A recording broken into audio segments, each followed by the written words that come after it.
We are now talking to New York Rangers forward prospect Justin Richards. What's going on, Justin? Not a whole lot. How are you guys? We are good, my friend. You know what it is with this pandemic, with everything that's going on, I'll tell you this.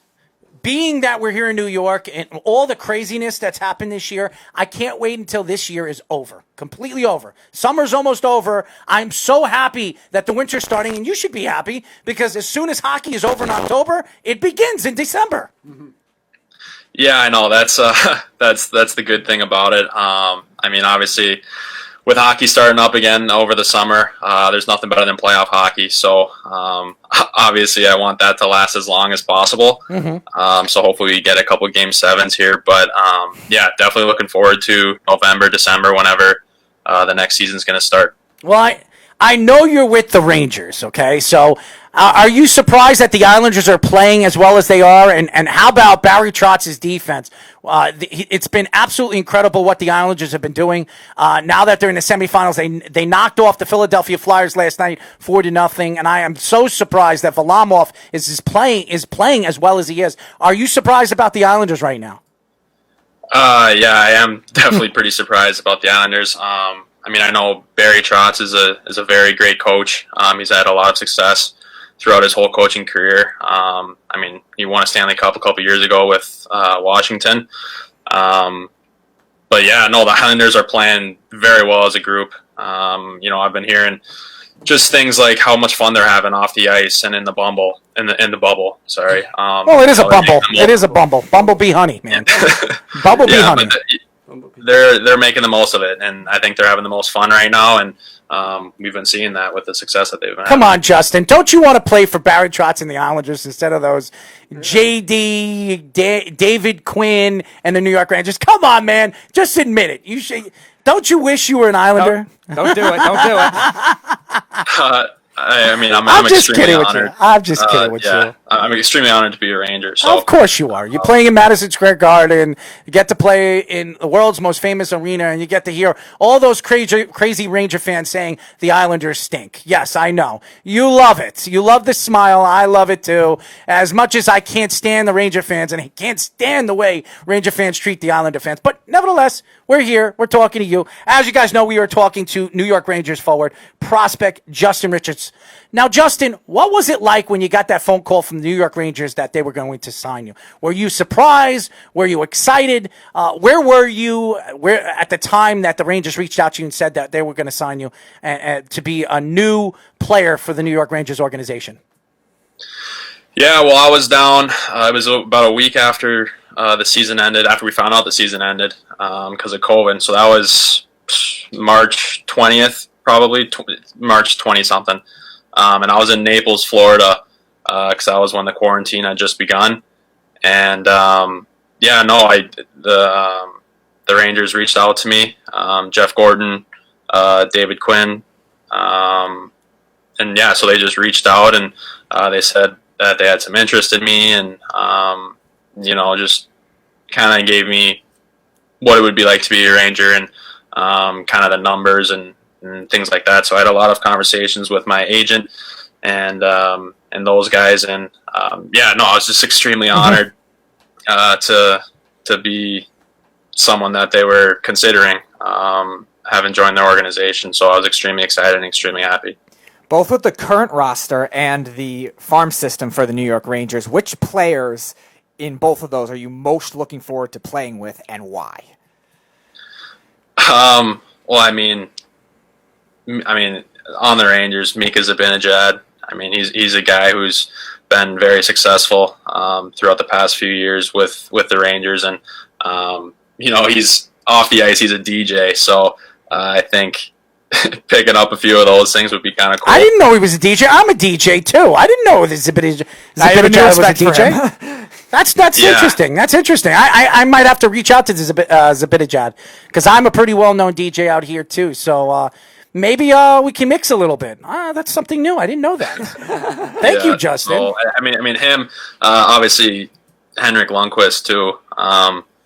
You know, he's had a great career, and you know, to be able to see how he is on and off the ice firsthand would be something I could definitely use and as I go into my professional career. What are you most looking forward to about the city of New York as a whole? If you've never been there, if you have, obviously you might have experienced it. And also Madison Square Garden, which Errol was mentioning earlier, is the most famous arena. What are you most looking forward to with playing in those circumstances?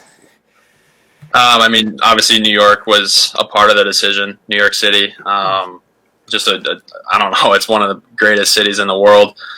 Being a kid who's grown up kind of all over the country, I've lived in kind of mid-sized cities, I'd say. So living in one of the biggest cities in the U.S. and on the earth, honestly, is definitely was in consideration with my decision. So I'm definitely looking forward to that. Obviously, Madison Square Garden is a very, very prestigious facility. A lot of history in the building, and I'm definitely looking forward to that too. Hey, Justin, it's Mark Kelly. How are you doing? I'm doing great. How about you? Good, Justin. I was looking at some numbers earlier today. I'm wondering why scoring has come down so drastically that it had even in the 90s. And you look at like the 92-93 season, when Timo Solani was a rookie, scored 76 goals. Alexander Ogilvy scored 76 goals. They had 21 guys with 100 points, 14 guys with 50 goals, and 4 guys with 60 goals. And then you look at the last couple of years, 2014, 2015, you had no guys with 100 points. 2016, 17, you had 1 guy with 100 points, no 50-goal scorer. Why do you think the scoring has gone down so drastically?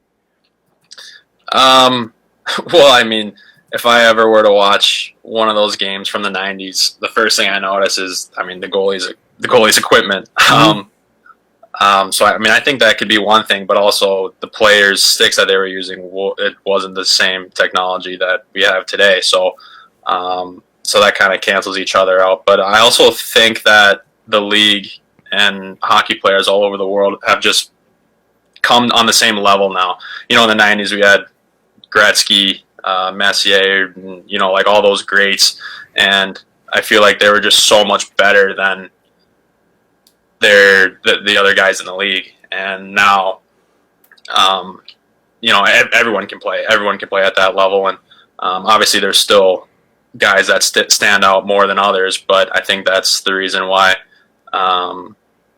we don't have these types of stats anymore. Mm-hmm. Yeah, because I was also looking at the size of goalies. Like your average goaltender, like John Van Beesbrook in the '80s was a 5'8". Now you have guys, even Roy was over 6 foot, Brodeur was over 6 foot. Guys that are 6'3", 6'4", Mike Dunham. All these guys are bigger guys, bigger physical guys, 200-something pounds. And I think that has a lot to do. You're right, because I've heard that about the equipment too, especially goalie pads and stuff where they've had to mark them down and make them cut down to a specific size. But here's a question I want to ask you. So you mentioned about guys scoring all that, Gretzky and those guys. When do you think the last guy to score 60 goals was? What year? Yeah, or what year? Who was it? I'm gonna guess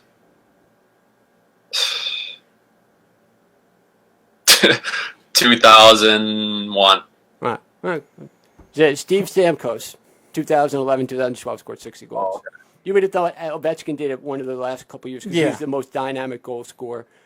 He's been the most dynamic goal scorer really since Timo Solani. Mm-hmm. It's impressive when you look at somebody like Ovechkin and what he has really done. I don't care there's so many stories coming out from Russia that Ovechkin's been on steroids, and I don't want to hear that, because to me, Olympic athletes did it. that's fine. But what I've seen Ovechkin do, we're probably never going to see again. 10 years, consecutive 50-goal scorer. Mm-hmm. How many guys have done that? Maybe 3 players in history in the NHL has ever done that. I don't care what he was doing. He could shoot up in his ass. He could shoot up in his legs. It doesn't matter. Scoring 50 goals in a season is not easy. Mm-hmm. Steroids or no steroids, it's not easy.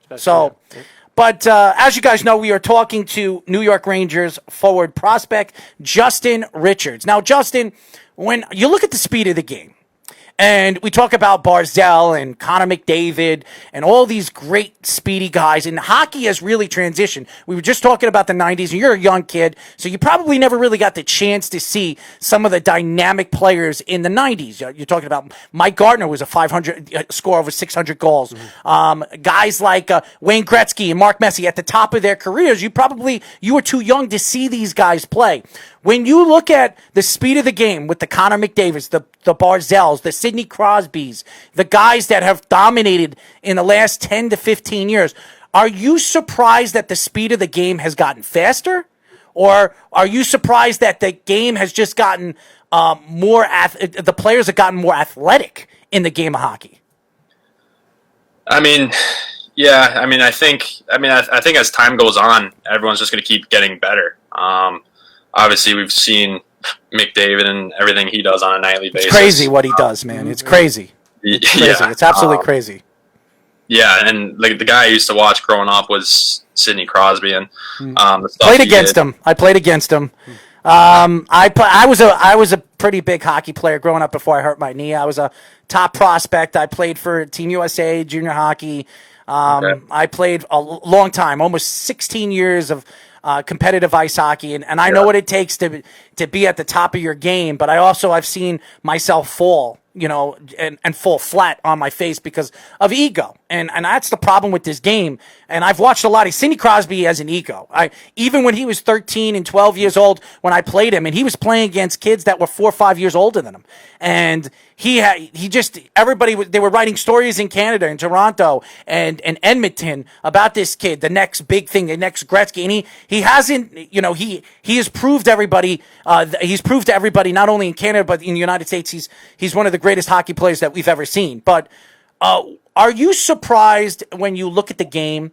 And I was watching something on Netflix. I was watching the Enforcer documentary, and what really impressed me about the documentary wasn't the fact on the way the NHL has changed and transitioned from then to today, but now hockey is trying to take away fighting. Hockey's trying to take away the aggressiveness and trying to make the game a little bit more athletic, more faster, more goal scoring. Are you surprised when you watch these documentaries that what the NHL was in those days and how it's transitioned to these days? Are you surprised about that? I wouldn't say I'm very surprised. I am someone who does like the old school, like fighting and enforcers and players like that. But I wouldn't say I'm surprised. It's kind of, the transition's been there for I'd say about like 10 to 15 years now. As the enforcers have slowly been leaving the game, and more faster, smaller skill guys have been entering the league. With my dad being who he is, I've been around many professional hockey locker rooms, so I've seen, many different players come and go, and I've also, like, the players that come in, they're all like that skill type of player. So I'm actually not too surprised at all.